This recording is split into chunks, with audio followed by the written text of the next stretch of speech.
अहिल्यानगर महानगरपालिकेच्या थकबाकीदारांच्या मालमत्तांची लिलावाची प्रक्रिया सुरू। महानगरपालिकेमार्फत जप्त केलेल्या मालमत्ता धारकांना थकीत कर भरण्यासाठी अखेरची संधी। 31 मार्च नंतर मालमत्ता धारकांना लिलाव होणार। 31 मार्च नंतर मालमत्तांचा लिलाव होणार।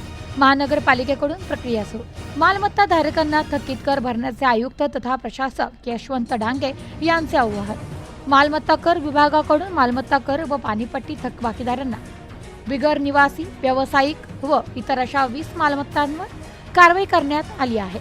या मालमत्ता धारकांनी मालमत्ता कराची संपूर्ण थकीत रक्कम 31 मार्च पूर्वी महानगरपालिकेकडे जमा न केल्यास त्यांच्या मालमत्तांचा लिलाव करण्याचा निर्णय महानगरपालिकेने घेतलाय।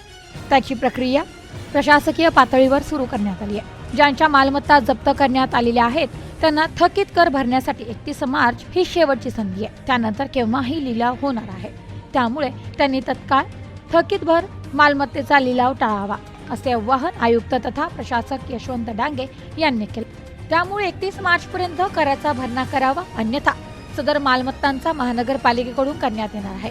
त्यासाठी लिलावाची नोटीसही वर्तमानपत्रातून प्रसिद्धी केली जाणार आहे। मालमत्ता लिलावामध्ये विकली गेली नाही तर 1 रुपयाच्या नाममात्र बोलीवर महानगरपालिका सदर मालमत्ता खरेदी करणार आहे।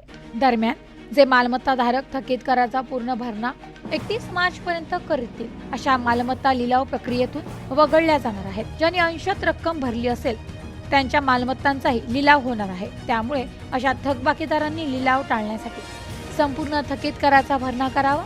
जप्ती कारवाई टाळण्यासाठी इतर थकबाकीदारांनाही थकीत कराचा भरणा करावा, अन्यथा त्यांच्यावरही कारवाई केली जाणार असल्याचे आयुक्त तथा प्रशासक यशवंत डांगे यांनी सांगितले।